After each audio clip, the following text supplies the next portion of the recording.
عبد القادر نے اپنے ماں کے شکم سے سن لیا تھا. میں چاہتا تو ماں کے پیٹ سے تمہیں آواز دے دیتا, سلام کا جواب دے دیتا, لیکن ماں کے خوف کے ڈر کی بنیاد پہ عبد القادر نے جواب نہ دیا. آج جو تو جواب دیا ہے تو اس کی وجہ یہ ہے, ایک جواب دے کر کے عبد القادر نے آج کا قرضہ اتار دیا ہے, اور دوسرا جواب دے کر کے سدرا پہ جبرائیل کا پر بولتا رہا, رب بولتا ہے جب بولتا ہے, محمد کا کلمہ صنم بولتا ہے, رب بولتا ہے عجم بولتا ہے, محمد کا کلمہ صنم بولتا ہے. اور صدا بدعقیدے سے تم دور رہنا, یہ امام احمد رضا کا قلم بولتا ہے.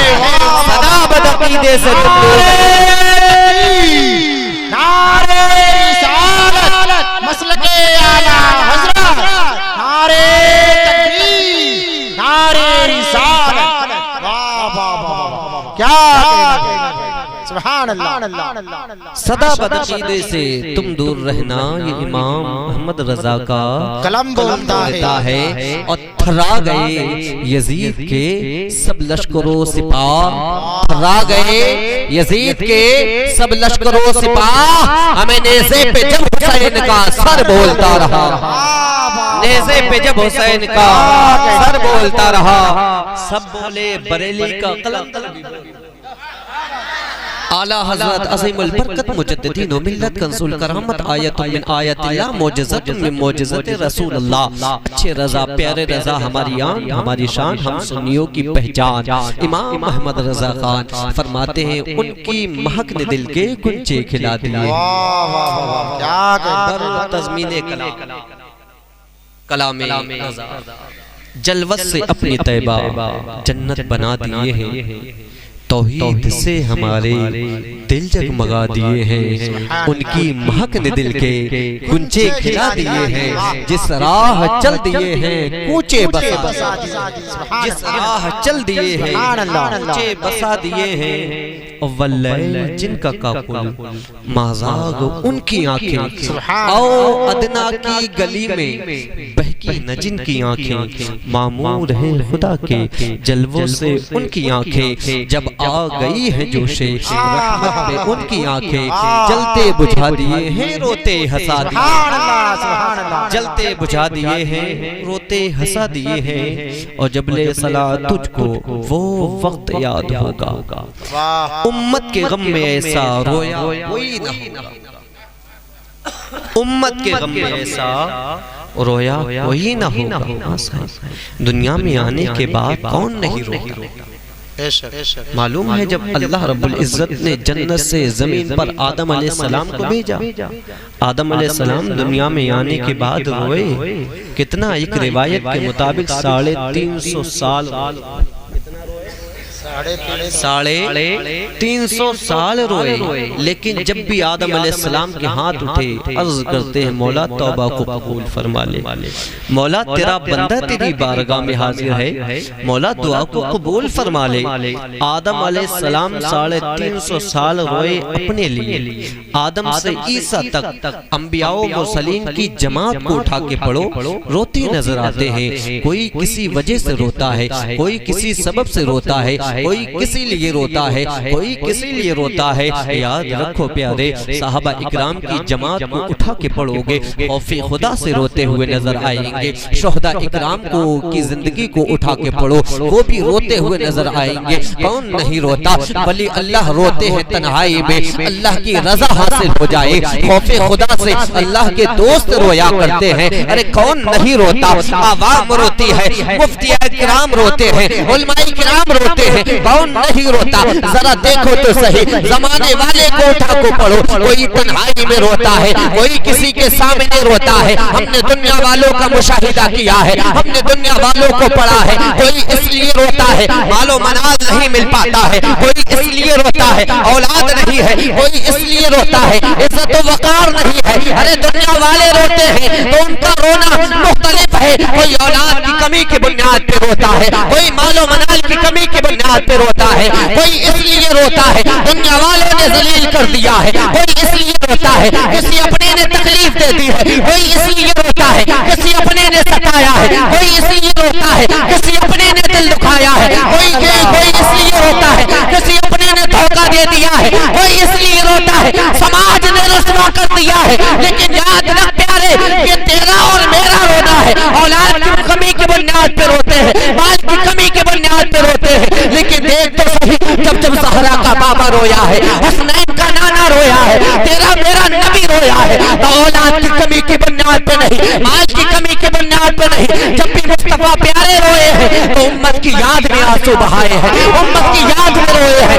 اس لیے تو شاعر نے کہا تھا, جب لے صلاح تجھ کو وہ وقت یاد ہوگا, امت کے غم میں ایسا رویا کوئی نہ ہوگا. ارے محشر میں ویسا منظر جو دیکھے کہتا ہوگا اللہ کیا جہنم اب بھی نہ سرد ہوگا. رو رو کے مصطفیٰ نے دریا بہا. سبحان اللہ. نعرہ نعرہ مسلک اعلیٰ حضرت جشن میلاد النبی علماء سنت نعرہ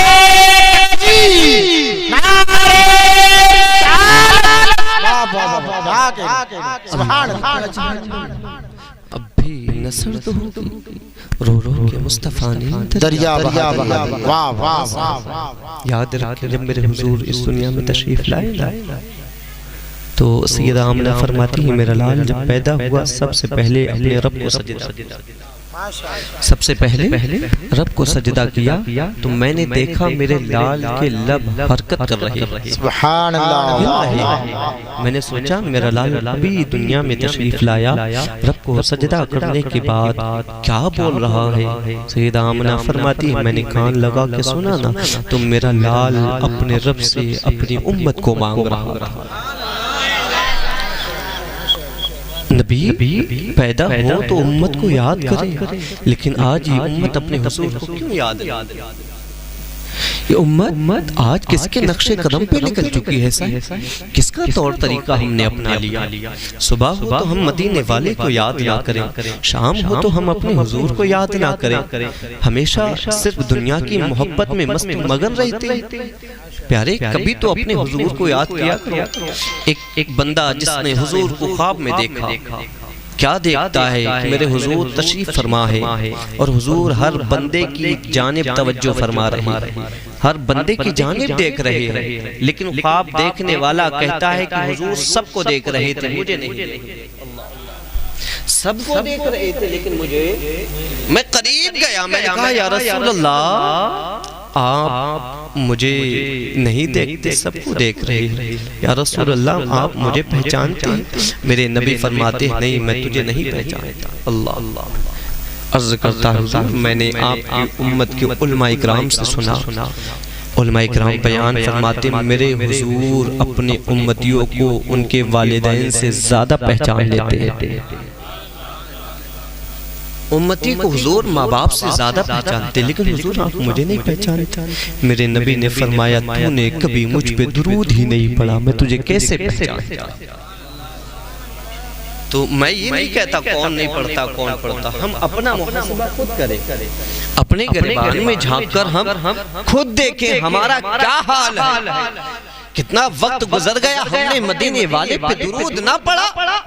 ارے حضور کبھی طائف کے میدان میں نکلتے ہیں, کبھی میدان جنگ میں آتے ہیں, صرف اس لیے کیونکہ یہ مذہب اسلام میرے امتیوں تک پہنچ جائے.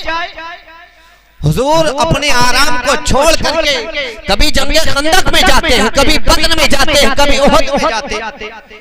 لیکن بتائیں تو پیارے حضور نے امت کی خاطر, امت کے پاس دین پہنچانے کی خاطر اپنا دندان مبارک شہید کروا دیا. لیکن ہم اپنے حضور کو کتنا یاد رکھیں, جب صبح کا سویرا نمودار ہوا کرے نا تو اپنے حضور کی بارگاہ میں ایک میسیج ڈال دیا کرے, جھوم کے بولو سبحان اللہ. صبح سویرے جب اٹھے نا تو حضور پہ درود پڑھا کرو. کیا کیا کرو, حضور پہ درود پڑھا کرو. سنیں لیکن یاد رکھیں آپ غوث کی محفل میں آئے ہیں. کس کی محفل میں آئے ہیں؟ غوث پاک کی محفل میں آئے ہیں. میرے غوث اعظم فرماتے ہیں لوگوں جب تک میں نہ چاہوں کوئی میری بغیر اجازت کے میرا نام نہیں لے, لیکن اس سے پہلے ایک بات ضرور سن لیں.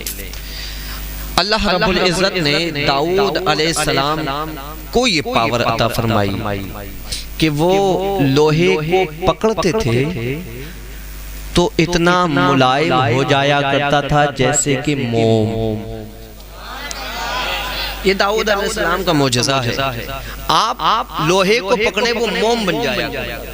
موسیٰ کلیم اللہ اپنا عصا مبارک مار دیں تو اللہ پانی کے چشمے جاری فرما دیا کرتا. یہ موسیٰ کلیم اللہ کی شان و عظمت ہے. عصا مار دیں تو اللہ دریا پہ راستہ پیدا فرما دے. یاد رکھیں یہ جو طاقت یہ جو پاور ہے نا یہ ذاتی نہیں ہے, میرے رب نے عطا فرمائی ہے. تب موسیٰ کلیم اللہ کو ملی ہے, تب داؤد علیہ السلام کو ملی. ہم جو ولیوں کو مانتے ہیں عقیدہ میں دینے لگا, ہم جو ولیوں کو مانتے ہیں نا, ولی اللہ اگر ٹھوکر مار دے تو اللہ مردے زندہ فرما دیتا ہے. یہ پاور بھی ذاتی نہیں ہے, کسی بندے میں خود بخود پیدا نہیں. جیسے غوث اعظم جس مرغے کو کھا رہے تھے اسی مرغے کو زندہ فرما دیا. یہ غوث اعظم کی پاور جو ہے نا وہ خود نہیں ہے بلکہ میرے رب نے عطا فرمائی. ٹھوکر مار دے مردہ زندہ ہو جائے, میرے رب نے عطا فرمائی. ہاں صاحب سنیں, غوث اعظم بچوں کے ساتھ کھیل رہے تھے 4 سال کی عمر میں. کتنی عمر میں؟ 4 سال کی عمر میں بچوں کے ساتھ میرے غوث پاک کھیل رہے تھے. لیکن غوث اعظم کا کھیل کوئی ہم جیسا کھیل نہیں تھا. غوث اعظم فرماتے تھے لا الہ, بچے کہتے تھے الا اللہ. لا الہ لا الہ الا اللہ. آ گئے بزرگ السلام علیکم. ہر بچے نے کہا وعلیکم السلام. غوث اعظم نے سنا, سن کر فرماتے ہیں وعلیکم السلام وعلیکم السلام. کتنی بار جواب دیا؟ 2 بار. بزرگ نے سنا, سننے کے بعد قریب بڑھ جاتے ہیں. کہتے ہیں بچے بتا, میں نے سلام ایک بار کیا, سب بچوں نے جواب بھی ایک ہی بار دیا, لیکن تم نے جواب 2 بار دیا. غوث اعظم فرماتے ہیں بابا جی میں اپنا کام کر رہا ہوں, کھیل رہا ہوں, جائیں اپنا آپ کام کریں.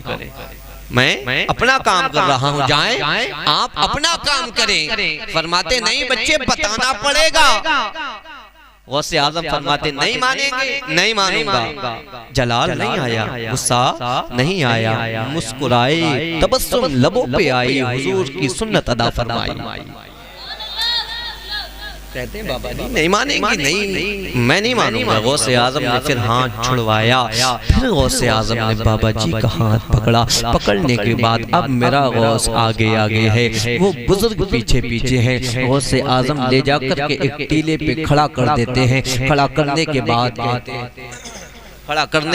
کہتے ہیں اے بابا جی بتائیں تو صحیح, وہ بستی نظر آ رہی ہے؟ ہاں بچے نظر آ رہی ہے. اچھا اس گھر کو پہچانتے ہو؟ ہاں میں اس گھر کو بھی پہچانتا ہوں. غوث اعظم فرماتے ہیں کب گزر کے گئے تھے؟ فرماتے ہیں 4 سال پہلے گزر کے گیا تھا. اس دروازے پہ گئے تھے؟ ہاں اس دروازے پر بھی گیا تھا. کیا سوچ کر کے گئے تھے, کیا سمجھ کے گئے تھے؟ فرماتے ہیں میں نے یہ سوچا تھا سید زادوں کا گھر ہے, اگر سلام کروں گا برکتیں مل جائیں گی. آل رسول کا دروازہ ہے, سلام کروں گا برکتیں مل جائیں گی. میں اس لیے اس دروازے پہ گیا تھا. جانے کے بعد سلام بھی کیا تھا لیکن جواب نہیں ملا. غوث اعظم فرماتے ہیں سنو, جب 4 سال پہلے تم گزر کے جا رہے تھے, تم نے دروازے پہ جا کر کے سلام کیا, جواب کیوں نہ ملا؟ وجہ میں بتا دیتا ہوں, وہ کسی اور کا گھر نہیں بلکہ عبد القادر کا گھر ہے, جس گھر پہ تم نے سلام کیا تھا. لیکن یاد رکھو جب تم نے سلام کیا تھا اس وقت جواب اس لیے نہیں ملا کیونکہ اس گھر کے اندر کوئی مرد موجود نہ تھا. اس گھر کے اندر فقط میری ماں موجود تھی جس پہ شریعت کا پردہ پڑا تھا. اس نے شرم و حیا کی بنیاد پر تمہیں جواب نہ دیا. سنو آج میں نے جو تو جواب دیا ہے وجہ یہ ہے کیونکہ جب تم نے سلام کیا تھا عبد القادر اپنے ماں کے شکم میں موجود تھا. جب تم نے سلام کیا تھا عبد القادر نے اپنے ماں کے شکم سے سن لیا تھا. میں چاہتا تو ماں کے پیٹ سے تمہیں آواز دے دیتا, سلام کا جواب دے دیتا, لیکن ماں کے خوف کے ڈر کی بنیاد پہ عبد القادر نے جواب نہ دیا. آج جو تو جواب دیا ہے تو اس کی وجہ یہ ہے ایک جواب دے کر کے عبد القادر نے آج کا قرض اتار دیا ہے اور دوسرا جواب دے کر کر کے عبد القادر نے 4 سال پہلے کا قرضہ اتارا. کیا کہنے. نعرہ تکبیر، نعرہ رسالت، مسلک اعلی حضرت عظمت غوث اعظم، نعرہ تکبیر، نعرہ رسالت.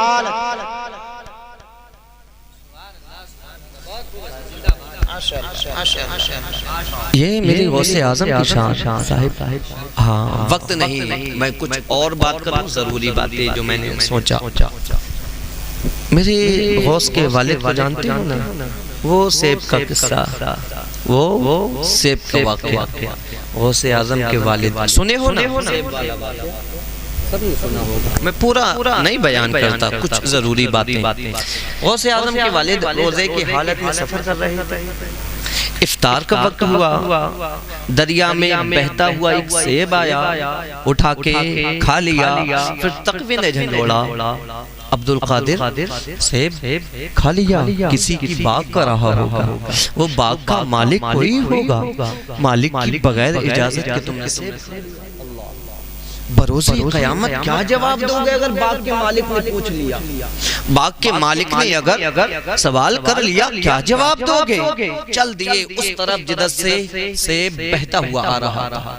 چلتے چلے گئے، شاخیں دریا کے کنارے لٹکی ہوئی اس باغ کے اندر گئے. باغ کے مالک سے ملاقات ہوئی. صاحب معافی چاہتا ہوں، آپ کے باغ کا ایک سیب میں نے بغیر اجازت کے کھا لیا. غوث کے والد بہتا ہوا ایک سیب بغیر اجازت کے کھا لیں، میلوں کا سفر کریں، پھر کہیں شرط لگے باغ کی رکھوالی کرنا ہوگی، آپ باغ کی رکھوالی بھی کریں. پتہ یہ چلا سیب اگر بغیر اجازت غوث کے والد کھا لے تو جا کر کے نوکری کریں، معافی تلافی کریں. لیکن آج ہم اپنے بھائی کی زمین ہڑپ کر کے بیٹھ جاتے ہیں، ہم سانس بھی نہیں لیتے. ایسا نہیں ہے. حقیقت تو یہ صاحب کہ اگر ہم کھیتی کرنے والے ہیں تو ہماری میڑ یہاں تھی، کاٹتے کاٹتے لوگوں کی ہم نے آدھا بیگہ دوالی. کبھی ہم سوچتے بھی ہم جب اپنا مکان بنا لیں تو گلی کا حصہ اپنی زمین کے اندر لے لیتے ہیں. کیا لگتا ہے اس کی پکڑ نہیں ہوگی؟ غوث کے ماننے والوں، غوث کی محفل میں آنے والوں، ذرا غور کرنا. وہاں سیب صرف ایک تھا جس کی قیمت بہت زیادہ نہیں، لیکن تم نے جو زمینیں دبائی ہیں، جس زمینوں پہ سانپ بن کر کے بیٹھ گئے ہو، بروز قیامت اس کا حساب کہاں سے؟ اگر کسی کا حق دبایا ہے تو ذرا اپنے اعمال کو بھی چیک کر لینا، آخرت کو بھی یاد کر لینا. غوث کے والد گئے، باغ کے مالک نے کہا اتنا سال رکھوالی کرنا ہوگی، رکھوالی کیے، مکمل ہوا وقت. پھر فرمایا کہ اب معافی مل جائے گی. باغ کے مالک نے کہا ابھی معافی نہیں ملے گی، میری ایک بیٹی ہے جس سے تمہیں نکاح کرنا. ایسا ہی ہے، میری ایک بیٹی ہے جس سے تمہیں نکاح کرنا ہوگا. فرماتے ہیں ٹھیک ہے، کوئی مشکل بتائیں. تب باغ کے مالک نے کہا بیٹی ایسی ہے جو کانوں سے سن نہیں، بیٹی ایسی ہے جو زبان سے بول نہیں سکتی، آنکھوں سے دیکھ نہیں سکتی، پیروں سے چل نہیں سکتی، ہاتھوں سے اٹھا نہیں سکتی. جب اتنا باغ کے مالک نے کہا تو اس وقت غوث اعظم کے والد ایک قدم پیچھے ہٹتے ہیں. جیسے ہی ہٹے تقوی نے اندر سے جھنجھوڑ دیا، ابو صالح موسیٰ کیا کرتے ہو؟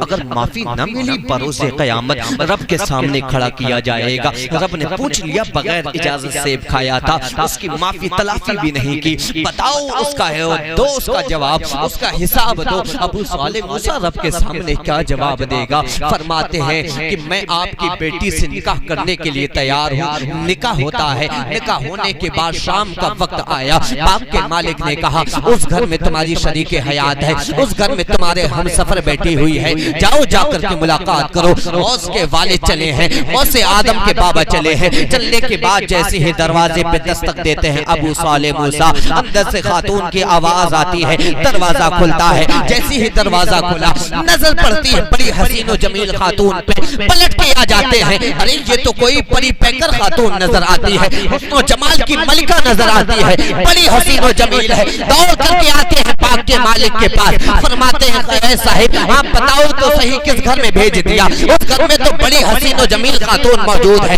حسن و جمال کی ملکہ ہے، کوئی پری پیکر خاتون موجود ہے، وہ تو میری بیوی نہیں ہے۔ باغ کے مالک نے کہا تھا جس خاتون سے ملاقات کر کے آ رہے ہو وہی تمہاری بیوی ہے۔ تب غوث اعظم کے والد نے کہا تھا، آپ نے کہا تھا کانوں سے سن نہیں سکتی، آنکھوں سے دیکھ نہیں سکتی، ہاتھوں سے اٹھا نہیں سکتی۔ باغ کے مالک نے کہا تھا ابو صالح موسیٰ سنو میں نے جو کہا تھا کانوں سے سن نہیں سکتی، وہ اس معنی تھا کہ میری بیٹی نے آج تک کبھی اپنے کانوں سے کسی کی غیبت نہیں سنی۔ میں نے کہا تھا میری بیٹی آنکھوں سے اندھی ہے، وہ اس معنی میں میری بیٹی نے کبھی کسی غیر مرد کو نہیں دیکھا۔ میں نے کہا تھا میری بیٹی زبان سے گونگی ہے، بول نہیں سکتی، وہ اس معنی میں ہے میری بیٹی نے کبھی کسی کی چگلی نہیں کی۔ میں نے کہا تھا میری بیٹی پیروں سے اپائی جائے، وہ اس معنی میں کہ میری بیٹی نے کبھی میری بغیر اجازت کے قدم گھر سے باہر نہیں نکالا۔ پتہ یہ چلا جب ماں ایسی ہوتی ہے بیٹا عبد القادر ہوا کرتا ہے، ارے ماں جب نیک ہوتی ہے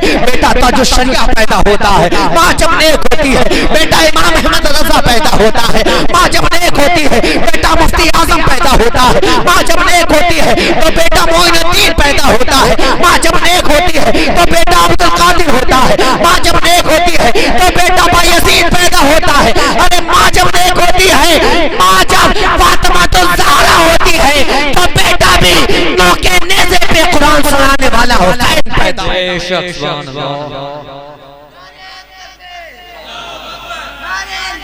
یا رسول اللہ زندہ باد زندہ باد اللہ اکبر یا رسول اللہ۔ بہت ضروری ہے ماں باپ کو